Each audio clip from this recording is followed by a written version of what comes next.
They say training camp decides depth charts, but Shedeur Sanders began fighting for his job long before he will step inside the Browns facility. While most first-year players squeezed in one last vacation, he slipped onto a private field in Texas, strapped on Cleveland's helmet and shoulder pads, pulled a fresh number 2 jersey over his chest, and started rifling timing routes as if it were the opening drive of week 1. No cameras, no hype track, no product placement, just sweat, cadence, and ball placement. A rookie does not rehearse in full game gear unless he already envisions himself commanding the huddle. Plenty of observers shrug that clip off. They insist the 5th rounder, quote, isn't ready, cling to depth chart conventions, or whisper that the name across his shoulders did most of the talking on draft day. Maybe it is the Dion connection, maybe it is a preference for prospects who blend quietly into the background, or maybe the league's gatekeepers fear the possibility that the kid is better than the quarterbacks they have spent months promoting. Whatever the motive, the countdown has started, and video rarely lies. Shedeur Sanders is not preparing to arrive. He is preparing to lead. Footage of a 22-year-old quarterback running live reps in July should dominate highlight loops, but it barely registers on national outlets. Why? It ruins the tidy narrative. The easy storyline paints Shedeur as a pampered legacy prospect banking on his father's fame. Yet the tape shows something different. A rookie drenched in afternoon heat, drilling footwork, calling protections, and imagining cover 2 rotation before the first official meeting ever takes place. Elite mental prep looks boring on social feeds. It looks devastating when the season starts. Walk into Cleveland's quarterback room and you step into politics, not simply competition.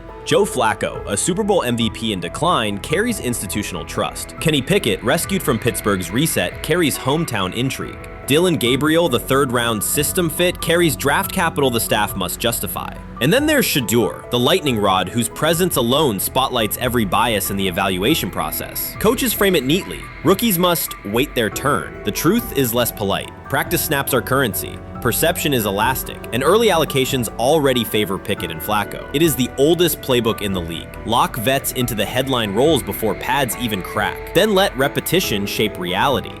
Sanders refuses to cooperate. He is not a 4th-string camp arm. He has engineered game-winning drives under national scrutiny, operated against live blitz looks most prospects never face, and more than any quarterback in the room, documented his own off-season obsession. No social media rollout, no brand consultant, just pads, cleats, and an unlit practice field. If his last name were Smith, pundits would label him the sleeper of camp. Instead, politics trails every throw. Training camp rotations expose organizational intent. Beat writer Fred Greetham already reports that Pickett and Flacco will open with first-team reps when veterans report July 23rd. Gabriel grabs the developmental snaps, leaving Sanders the leftovers. That isn't performance-based, it's narrative-safe. Gabriel doesn't threaten hierarchy, Sanders bends gravity. Watch the details. Does Shedeur steal 11-on-11 snaps with the 2s? Does he run red zone installs or 2-minute drills? If he does, coaches are admitting he is forcing his way in. If he doesn't, they are postponing the inevitable. Either way, the private field reps have sharpened his timing and condensed his release. He is not hoping for an opportunity, he is prepared to seize one the instant it appears. Cleveland's joint practices amplify that tension. First come live periods against the Panthers, then sessions with the champion Eagles. Those reps belong to the starters, so Flacco and Pickett will absorb most of Carolina's disguised pressure and Philadelphia's exotic fronts. Sanders' proving ground will be the preseason opener on August 8th. Under the stadium lights, he will get entire series, real reads, pockets collapsing for real. If his command mirrors the footage from Texas, coaches will have to answer why he never saw earlier work.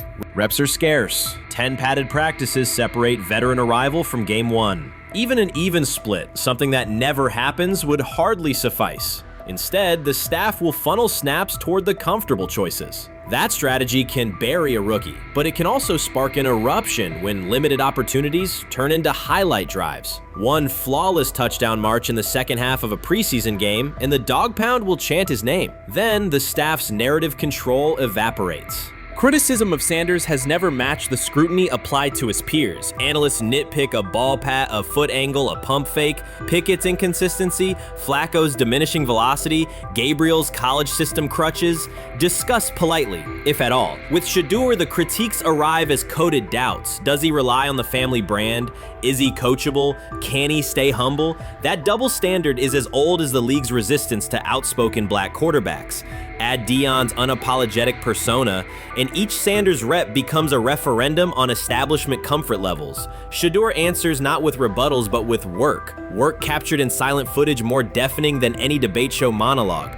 Quarterback drama masks broader roster cracks. The Browns receiver group is crowded yet unproven. The safety room failed to create turnovers a year ago. Interior defensive linemen are still rehabbing, and the offensive line must retool on the fly. Which quarterback can navigate that turbulence? Flacco's pocket mobility is limited. Pickett's confidence remains fragile. Gabriel is months away from processing NFL disguises. Sanders, forged by perpetual doubt, offers poise under chaos and meticulous preparation, a combination this franchise has lacked since, well, almost forever. Forget politics, depth chart etiquette, and recycled sound bites about developmental timelines. The only metric that counts now is who did the work. Sanders pounding through full gear scripts in late June is not vanity, it's vision. While the league sleeps, he refines his drop steps. While media speculate, he rehearses third down checks. He has already decided what he is. The organization must decide if it can recognize it in time. The preseason will provide the answer. Live bullets, real blitzes, stadium noise. When those throws leave his hand under pressure, no one will discuss ball pats or surnames. They will ask how a quarterback this prepared slipped to round 5. And if the performance matches the preparation, excuses about lack of reps will dissolve. It will be production against perception, and Shedeur Sanders has been producing where no one could see. Ready is the wrong word. He has been ready. How you feeling? I'm getting there. You see what I got on, right? That's why I was asking how you help for it. Yeah, I'm getting there. See? Prime, what did they have to do? I had blood clots, Okay. and they amputated, But I work with it. Man. Yeah, I'm amputated. So I get that work done a couple times a day.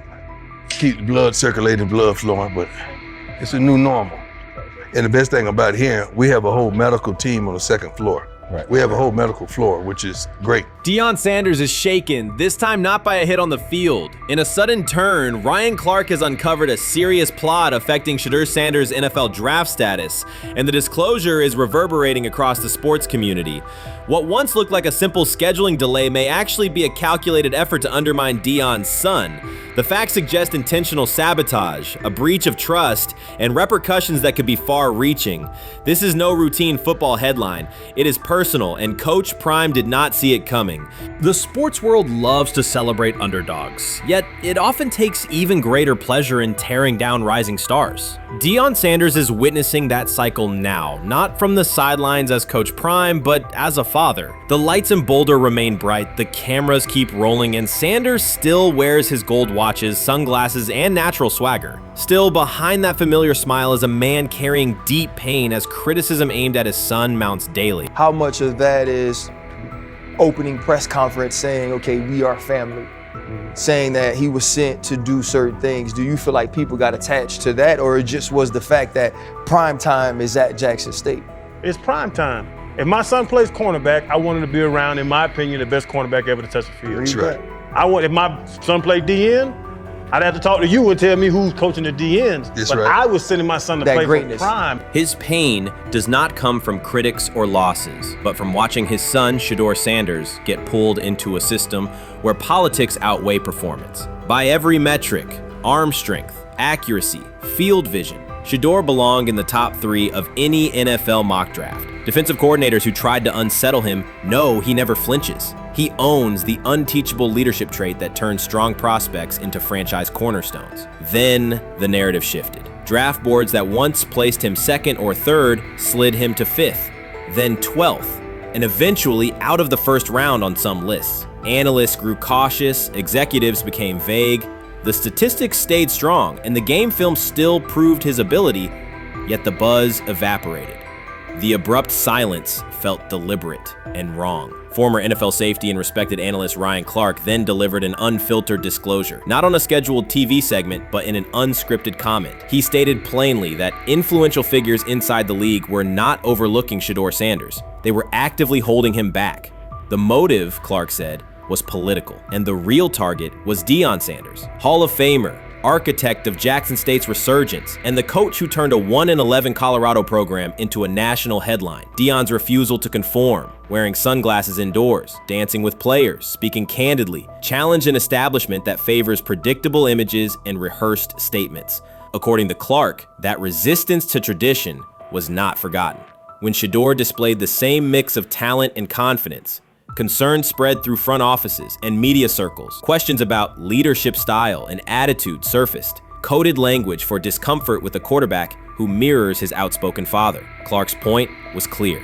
The issue is not Shedeur's performance. If he had posted identical numbers at Ohio State or Alabama, endorsements and media specials would follow. Instead, interest cooled because the Sanders family embodies a self-made identity the league cannot easily manage. Their visible pride and independent brand challenge a system that prizes control. And that threat, not football ability, is what Clark believes is suppressing Shedeur's draft stock.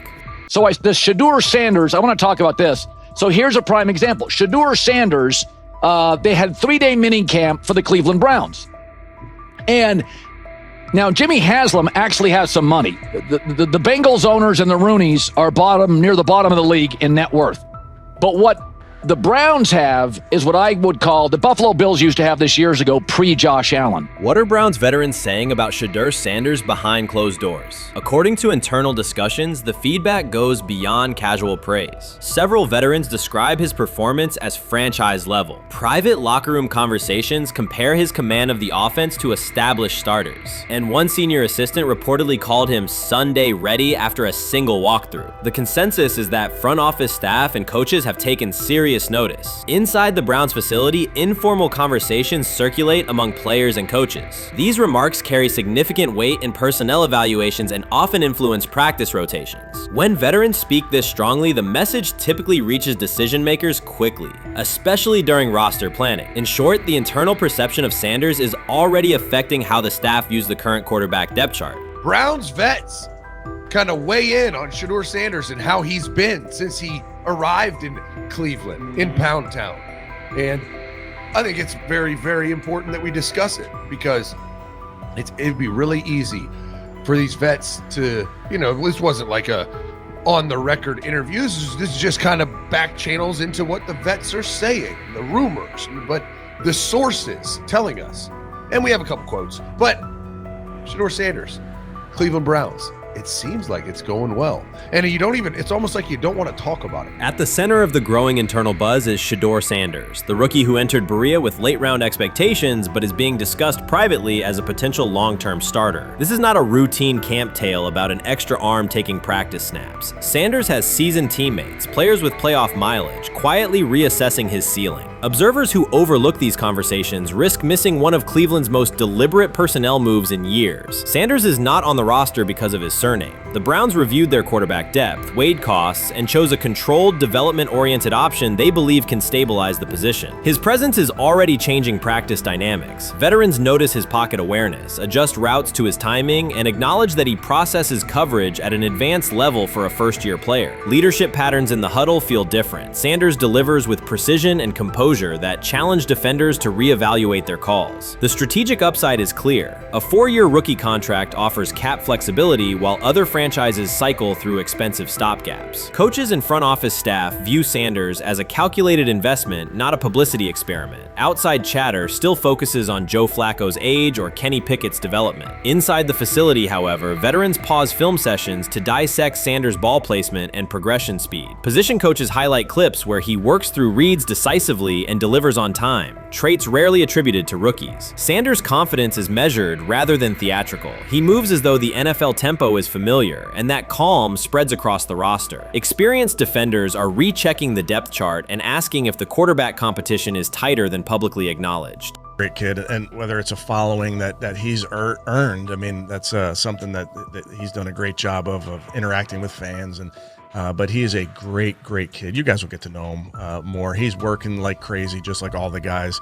He's another young man. These rookies, my office is downstairs. As they got to walk by my office as they come in. They come in early.